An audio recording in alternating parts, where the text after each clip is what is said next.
Sir, ഈ പഹൽഗാം ആക്രമണത്തിന് പാകിസ്ഥാന് ഇന്ത്യയിൽ നിന്ന് ചില സഹായങ്ങളൊക്കെ കിട്ടി നമ്മൾ നേരത്തെ പറഞ്ഞിരുന്നു. ഒരു ജ്യോതി മൽഹോത്രയുടെ കാര്യമൊക്കെ. ഇപ്പോൾ ഒരു CRPFിലെ ASI സംശയദൃഷ്ടിയിലാണ് ഇയാൾ പിടിയിലായി എന്ന് കേൾക്കുന്നു. ഇയാളെ അറസ്റ്റ് ചെയ്തു NIA. അതായത് പഹൽഗാമിൽ തന്നെ ജോലി ചെയ്തിരുന്ന CRPFിൻ്റെ അസിസ്റ്റൻറ്റ് സബ് ഇൻസ്പെക്ടർ ASI അല്ലേ? അതെ. അപ്പോൾ മോട്ടി റാം ജാട്ട് എന്നാണ് അയാളുടെ പേര്. അയാളെ NIA അറസ്റ്റ് ചെയ്തിരുന്നു. മുമ്പ് CRPFിൻ്റെ തന്നെ ഓഫീസർമാർ ഇയാളെ ചോദ്യം ചെയ്തിരുന്നു. സംശയമുള്ളത് കൊണ്ട് മറ്റന്വേഷകരും ഒക്കെ ചോദ്യം ചെയ്തിരുന്നു. പിന്നെ കേസ് NIAക്ക് വിട്ടല്ലോ. അപ്പോൾ NIA ഇയാളുടെ മൊബൈൽ ഫോണൊക്കെ നോക്കുമ്പോൾ ഇയാൾക്ക് കിട്ടിയ സന്ദേശങ്ങളുണ്ടല്ലോ, ഇതൊന്നും ഡിലീറ്റ് ചെയ്തിട്ടില്ല. ഇയാളുടെ ഫോണിലുണ്ടായിരുന്നു. ഇയാൾ ഈ പാകിസ്ഥാൻ്റെ ചാരന്മാർക്ക് വിവരങ്ങൾ കൊടുക്കുന്നതും കാര്യങ്ങളും ഒക്കെ ഫോണിൽ തന്നെ ഉണ്ടായിരുന്നു. അപ്പോൾ തെളിവിന് പഞ്ഞമില്ല. അപ്പോൾ ഇയാളെ കുടുക്കിയത് എങ്ങനെയാണെന്ന് വെച്ചാൽ, ചണ്ഡീഗഡിലെ ഏറ്റവും പ്രശസ്തമായ ഒരു ന്യൂസ് ചാനലിൻ്റെ റിപ്പോർട്ടർ എന്ന വ്യാജേന ഒരു യുവതി ഇയാളെ ആദ്യം ചെന്ന് കാണുന്നു. പിന്നെ സന്ദേശങ്ങൾ അയക്കുന്നു, വീഡിയോ കോളിൽ സംസാരിക്കുന്നു, പിന്നെ വിവരങ്ങൾ കൊടുത്തു തുടങ്ങുന്നു. അത് കഴിഞ്ഞ് ISIയുടെ ഓഫീസർമാർ തന്നെ, ISI എന്ന് പറഞ്ഞാൽ പാകിസ്ഥാൻ്റെ ചാരസംഘടന, പട്ടാളത്തിൻ്റെ, അതിൻ്റെ ഓഫീസർമാർ തന്നെ ഇയാളെ ബന്ധപ്പെടുന്നു, ഇയാൾക്ക് പൈസ കൊടുക്കുന്നു. നല്ല വിവരങ്ങൾ കൊടുത്താൽ 12,000 രൂപ വരെ കൊടുക്കുന്നുണ്ടായിരുന്നു, ഒരു നല്ല വിവരം കിട്ടിയാൽ. അപ്പോൾ അങ്ങനെ CRPFിൻ്റെ, അതും പഹൽഗാമിൽ തന്നെ ഉണ്ടായിരുന്നുള്ള ഒരാൾ വിവരങ്ങൾ കൊടുത്തിരുന്നു എന്നുള്ളത് ഭീകരമാണ്. അപ്പോൾ അമിത്ഷായുടെ ഇയാളെ ഈ പഹൽഗാം ആക്രമണം നടക്കുന്ന കാലത്ത് ഇയാളെ പറ്റിയൊക്കെ സംശയമുണ്ട്. അതുകൊണ്ട് ഇയാളെ ഡൽഹിക്ക് സ്ഥലം മാറ്റിയിരുന്നു. സ്ഥലം മാറ്റി 5-ാമത്തെ ദിവസമാണ് പഹൽഗാമിൽ ഏപ്രിൽ 22-ാം തീയതി ഭീകരാക്രമണം നടന്നത്. ഡൽഹിയിൽ നിന്നും ഇയാൾ വിവരങ്ങൾ ISIക്ക് കൈമാറിയിരുന്നു. അതാണ് നമ്മുടെ ഒരു സേനയുടെ അകത്ത് തന്നെ ഒരു ഒറ്റുകാരൻ. അതാണ്. അപ്പോൾ അമിത്ഷായുടെ പഹൽഗാമിന് ശേഷം അമിത്ഷാ ജമ്മു കാശ്മീരിൽ പോകുന്നുണ്ടല്ലോ, അതിൻ്റെ വിവരങ്ങൾ ഇയാൾ പഹൽഗാമിന് ശേഷം കൊടുത്തിട്ടുണ്ട്. അതിനും മുമ്പ് അതിനുശേഷം 50 ടൂറിസ്റ്റ് കേന്ദ്രങ്ങൾ ക്ലോസ് ചെയ്തത്, അതിൻ്റെ വിവരങ്ങൾ കൊടുത്തിട്ടുണ്ട് ISIക്ക്.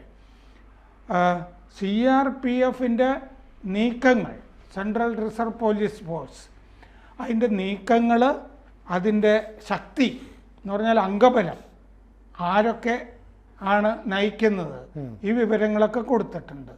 പിന്നെ ഭീകരന്മാരെ ഏതൊക്കെ സ്ഥലത്താണ് ഉള്ളത് എന്നുള്ള ലൊക്കേഷൻ ഉണ്ടല്ലോ, അവരെ അന്വേഷിക്കുന്ന ലൊക്കേഷനുകൾ സേന, അതുമൊക്കെ കൊടുത്തിട്ടുണ്ട്. കഴിഞ്ഞ 2 കൊല്ലമായി ഈ ഒറ്റുകാരൻ, ഈ വഞ്ചകൻ, നമ്മുടെ രാജ്യത്തെ തന്നെ, രാജ്യത്തിൻ്റെ സേനയിൽ ജോലി ചെയ്ത് രാജ്യത്തെ വഞ്ചിക്കുന്ന ഇയാൾ 2 കൊല്ലമായിട്ട് പാകിസ്ഥാൻ ചാരസംഘടനയ്ക്ക് വിവരങ്ങൾ കൊടുത്തുകൊണ്ടിരിക്കുകയായിരുന്നു. അപ്പോൾ പാകിസ്ഥാൻ ചാരസംഘടന TV ജേർണലിസ്റ്റുകളായിട്ടാണ് ഇയാളെ സമീപിച്ചത്. എന്നിട്ട് മാസം 3,500 രൂപ ഇയാൾക്ക് കൊടുക്കുമായിരുന്നു. നല്ല വിവരം കൊടുക്കുമ്പോൾ 12,000 രൂപ. 12,000 രൂപയിലായിരിക്കുമല്ലോ ആഗ്രഹം. അപ്പോൾ ക്ലാസിഫൈഡ് ഡോക്യുമെൻറ്റ്സ് ഉണ്ടല്ലോ, രഹസ്യരേഖകൾ, അതൊക്കെ തപ്പിയെടുത്തിട്ടൊക്കെ അയക്കുക. അതൊക്കെയാണ് ഇയാളുടെ മൊബൈൽ ഫോണിലുള്ളത്. അപ്പോൾ പഹൽഗാമിലെ CRPF ബറ്റാലിയണിൽ ASI ആയിരുന്ന ആളാണ് ഈ മോട്ടി റാം ജാട്ട്. ഏപ്രിൽ 22 ആക്രമണത്തിന് 5 ദിവസം മുമ്പാണ് ഇയാളെ അവിടെ നിന്ന് ട്രാൻസ്ഫർ ചെയ്തത്. അത് സംശയം ഉള്ളതുകൊണ്ട് തന്നെ ഇയാളെ മുമ്പ് CRPF ഓഫീസർമാരും മറ്റ് ഏജൻസി ഉദ്യോഗസ്ഥരും ചോദ്യം ചെയ്തിരുന്നു. ഇന്നലെ NIA അറസ്റ്റ് ചെയ്തു. ചണ്ഡീഗഡിലെ ഈ വലിയൊരു ചാനലിൻ്റെ ന്യൂസ് ഓപ്പറേറ്റേഴ്സ്, ന്യൂസ് റിപ്പോർട്ടേഴ്സ് ആയിട്ടാണ് ഇയാളുമായിട്ട് ബന്ധപ്പെടുന്നത്. ആദ്യം യുവതി മെസ്സേജുകൾ അയക്കുന്നു, ഇയാളെ കാണുന്നു, വീഡിയോ കോൾ ചെയ്യുന്നു. അതിൻ്റെ ഡീറ്റെയിൽസ് വന്നിട്ടില്ല. ഡീറ്റെയിൽസ് എന്ന് പറഞ്ഞാൽ ഹണി ട്രാപ്പ് ഉണ്ടോ എന്നുള്ളത് ഞാൻ വായിച്ച റിപ്പോർട്ടുകളിലില്ല. ഉണ്ടാകാം. കാരണം മറ്റേ ജ്യോതി മൽഹോത്രയുടെ ഒക്കെ കേസ് നമ്മൾ ചർച്ച ചെയ്യുമ്പോൾ ജ്യോതി മൽഹോത്രയ്ക്ക് നമ്മളിവിടുന്ന് പുറത്താക്കിയ പാകിസ്ഥാൻ ഹൈക്കമ്മീഷനിലെ ഡാനിഷ് എന്ന് പറഞ്ഞൊരാളുമായിട്ട് വലിയ ബന്ധമായിരുന്നു, അവരൊന്നിച്ച് സഞ്ചരിക്കുമായിരുന്നു എന്നൊക്കെ നമുക്ക് വിവരമുണ്ടായിരുന്നല്ലോ. പല ആളുകളും ഇതിലാണ് പെട്ടിരിക്കുന്നത് എന്നൊക്കെ നമുക്കറിയാം. മാത്രമല്ല അടുത്ത കാലത്തല്ല, കുറച്ച് വർഷങ്ങൾക്ക് മുമ്പ് ഒരു IFS ഉദ്യോഗസ്ഥ ഇസ്ലാമാബാദിലെ ഇന്ത്യൻ ഹൈക്കമ്മീഷനിലെ അവര് ഹണി ട്രാപ്പിൽ പെട്ടിരുന്നു. നമ്മൾ തിരിച്ചല്ലേ ഹണി ട്രാപ്പ് എന്ന് പറയുന്നത്. ഒരു ഉദ്യോഗസ്ഥ ഹണി ട്രാപ്പിൽ പെട്ടു.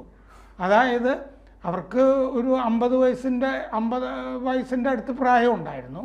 ഒരു ISIയിലെ ഒരു ചെറുപ്പക്കാരൻ ഇവരുമായിട്ട് പ്രണയം ഭാവിച്ചു. അങ്ങനത്തെ തിരിച്ചുള്ള ഹണി ട്രാപ്പ്. ഇവരെ വിവാഹം കഴിക്കുന്ന അയാൾ വിശ്വസിപ്പിക്കുകയൊക്കെ ചെയ്തു. അങ്ങനെ ഇവർ നിരന്തരം വിവരങ്ങൾ കൊടുക്കാൻ തുടങ്ങി, നമ്മുടെ വിവരങ്ങൾ. IFS അതിൻ്റെ ശിക്ഷയൊക്കെ അടുത്ത കാലത്തും ഒക്കെയാണ് അല്ലേ, അവരെ പറ്റിയിട്ടുള്ള വിവരങ്ങളൊക്കെ വന്നിരുന്നു. അപ്പോൾ ഇയാള് 2-3 ആദ്യം ഈ യുവതി വന്ന് പരിചയപ്പെട്ടു, ന്യൂസ് ചാനലിൻ്റെ റിപ്പോർട്ടറാന്ന് പറഞ്ഞിട്ട്. അത് കഴിഞ്ഞ് 2-3 മാസം കഴിഞ്ഞപ്പോൾ ISIയിലെ ഒരു ഓഫീസർ തന്നെ ഇയാളുമായിട്ട് പരിചയം, അതും ന്യൂസ് ചാനലിൻ്റെ ആളാണെന്ന് പറഞ്ഞു തന്നെ ഇതേ ചാനലിൽ ജോലി ചെയ്യാമെന്ന് പറഞ്ഞിട്ടാണ്. അപ്പോൾ ഫോണിൽ സന്ദേശങ്ങൾ ഡിലീറ്റ് ചെയ്യാതെ കിടക്കുന്നുണ്ട്. പിന്നെ ക്ലാസിഫൈഡ് രേഖകൾ, ക്ലാസിഫൈഡ് എന്ന് പറയുമ്പോൾ രഹസ്യമാക്കി വെച്ചിരിക്കുന്ന രേഖകൾ കൊടുത്തിട്ടുണ്ട്. അപ്പോൾ മൾട്ടി ഏജൻസി സെൻറ്റർ, നമ്മുടെ MAC എന്ന് പറയും, മൾട്ടി ഏജൻസി സെൻറ്ററിനെ പറ്റിയിട്ടുള്ള വിവരങ്ങൾ ഇയാൾ കൊടുത്തിട്ടുണ്ട്. നമ്മുടെ വിവിധ ചാരസംഘടനകളും സേനയും ഒക്കെ ചേർന്നിട്ടുള്ള സെൻറ്റർ ഉണ്ടല്ലോ കശ്മീർ, അതിൻ്റെ വിവരങ്ങൾ കൊടുത്തിട്ടുണ്ട്. ഭീകരരെ തെരയുന്ന ലൊക്കേഷനുകൾ ഏതൊക്കെയെന്ന് കൊടുത്തിട്ടുണ്ട്. ഇയാൾ 1-2 തവണ ഈ ന്യൂസ് ക്ലിപ്പിങ്ങുകൾ ഈ പാകിസ്ഥാൻ ചാരന്മാർക്ക് അയച്ചു കൊടുത്തു. ഇവിടെ വന്ന വാർത്തകളുടെ ന്യൂസ് ക്ലിപ്പിങ്ങുകൾ ഈ പാരാമിലിറ്ററി ഫോഴ്സസ് ഉണ്ടല്ലോ, നമ്മുടെ അർദ്ധസൈനിക വിഭാഗങ്ങൾ, CRPF പോലെ, അവയെ സംബന്ധിച്ചിട്ട് വാർത്തകളിൽ വിവരം വരുമല്ലോ. അങ്ങനെ ന്യൂസ് ക്ലിപ്പിങ്സ് അയച്ചു കഴിഞ്ഞപ്പോൾ ഈ ചാരന്മാർ പറഞ്ഞു അത് വേണ്ട, അത് ഞങ്ങളും കാണുന്നതാണല്ലോ, അത് ഞങ്ങൾക്ക് വേണ്ട. അപ്പോൾ ഇയാൾ പത്രങ്ങളിൽ വരാത്ത വാർത്തകൾ കൊടുക്കാൻ തുടങ്ങി. 2 മാസം കഴിഞ്ഞപ്പോൾ മാസം വീതം 3500 രൂപ കൊടുക്കാൻ തുടങ്ങി ഇയാൾക്ക്. എല്ലാ മാസവും 4-ാം തീയതി ഇയാൾക്ക് ഈ 3500 രൂപ എത്തുന്നുണ്ടായിരുന്നു. ശമ്പളം പോലെയാണല്ലേ? 4-ാം തീയതി അല്ല, നമ്മൾ ഇന്ത്യയിൽ 1-ാം തീയതി കൊടുക്കുമല്ലോ, മറ്റേത് കുത്തുവാള എടുത്തിരിക്കുന്നു കൊണ്ട് 4-ാം തീയതി, 15-ാം തീയതി, 20-ാം തീയതി അങ്ങനെയൊക്കെ ആയിരിക്കും. അപ്പോൾ 12,000 രൂപ നല്ല വിവരത്തിന്. പിന്നെ സ്വന്തം അക്കൗണ്ടിലും പൈസ മേടിച്ചിട്ടുണ്ട് ഇയാൾ, ഭാര്യയുടെ അക്കൗണ്ടിലും പൈസ വാങ്ങിച്ചിട്ടുണ്ട്. അത്രയും ബുദ്ധി ഉണ്ടായിരുന്നുള്ളൂ. അപ്പോൾ ആഴ്ചകൾ ഇയാൾ CRPFൻ്റെ തന്നെ നിരീക്ഷണത്തിലായിരുന്നു. അങ്ങനെയാണ് ഡൽഹിക്ക് മാറ്റുന്നത്. അപ്പോൾ ഡൽഹിയിൽ വന്ന ശേഷവും ഇയാൾ ഈ അമിത്ഷായുടെയൊക്കെ സന്ദർശനം, ആ വിവരങ്ങളൊക്കെ കൊടുത്തതുമൊക്കെ ഇയാളുടെ മൊബൈൽ ഫോണിൽ നിന്ന് കാണാം. ജൂൺ 6 വരെ ഇയാളെ റിമാൻഡ് ചെയ്തിട്ടുണ്ട് പ്രത്യേക കോടതി. 2023 മുതൽ ഇയാൾ വിവരങ്ങൾ കൊടുത്തിരുന്നു. CRPFൽ നിന്ന് ഈ ജാട്ടിനെ, മോട്ടിറാം ജാട്ടിനെ പുറത്താക്കിയിട്ടുണ്ട്. ശരിക്കും പറഞ്ഞാൽ ഒരു പോലീസിനകത്തേക്കൊക്കെ വരെ നുഴഞ്ഞു കയറാൻ ഈ ISIക്ക് കഴിയുന്നു എന്ന് പറഞ്ഞാൽ നമുക്ക് അല്പം പേടിപ്പെടുത്തുന്നതാണ്. മാത്രമല്ല ഇപ്പോൾ ഈ ഹണി ട്രാപ്പ് പോലുള്ള സംവിധാനങ്ങളിലൂടെ എന്തും സാധിക്കുമെന്ന്, അപ്പോൾ പൈസ വേണമെങ്കിൽ പൈസ, അല്ലെങ്കിൽ ഇങ്ങനെ വേണമെങ്കിൽ ഇങ്ങനെ എന്നുള്ള രീതിയിൽ ഈ തീവ്രവാദ നിലപാടുകൾ മാറി വരുന്നു എന്നുള്ളത് ഗൗരവമായിട്ട് കാണണ്ടേ? ഞാൻ നേരത്തെ പറഞ്ഞില്ലേ, നമ്മുടെ ഒരു IFS ഉദ്യോഗസ്ഥ, ഇന്ത്യൻ വിദേശകാര്യ സർവീസിലെ ഉദ്യോഗസ്ഥ തന്നെ 2 കൊല്ലത്തോളം ഇസ്ലാമാബാദിലെ ഹൈക്കമ്മീഷനിൽ നിന്ന് അവർക്ക് വിവരങ്ങൾ കൊടുക്കുന്നുണ്ടായിരുന്നു. ഇപ്പം നമ്മൾ ജ്യോതി മൽഹോത്രയുടെ കാര്യം ചർച്ച ചെയ്യുമ്പോൾ ഇവർ കേരളത്തിൽ വന്നിരുന്നു, കാസർഗോഡ് പടന്നയിൽ പോയിരുന്നു, ഏഴിമല നാവിക അക്കാദമിയുടെ അടുത്ത് പോയിരുന്നു, 2023 കേരളത്തിൽ വന്നിരുന്നു, കൊച്ചിയിൽ വന്നിരുന്നു, മൂന്നാറിൽ പോയിരുന്നു ഇല്ലേ? അതെ. പടന്നയിൽ നിന്നാണ് 11 പേര് ISൽ ചേരാനൊക്കെ പോയിരുന്നതുമൊക്കെ. അപ്പോൾ അവർ പ്രയാഗ്രാജിൽ പോയിരുന്നു, ജ്യോതി മൽഹോത്ര. അപ്പോൾ ജ്യോതി മൽഹോത്രയുടെ കാര്യം ചർച്ച ചെയ്യുമ്പോൾ അവർ പഞ്ചാബിൽ ഏത് പ്രദേശവുമായിട്ടാണോ ബന്ധപ്പെട്ടിരുന്നത് അവിടെ നിന്നുള്ള 2 വിധവകൾ അല്ലേ, 6 പേരടങ്ങിയ ഒരു ചാര ശ്രേണി അതാണ് തകർത്തത്. അപ്പം കിട്ടിയ ഒരാളാണ് ജ്യോതി മൽഹോത്ര.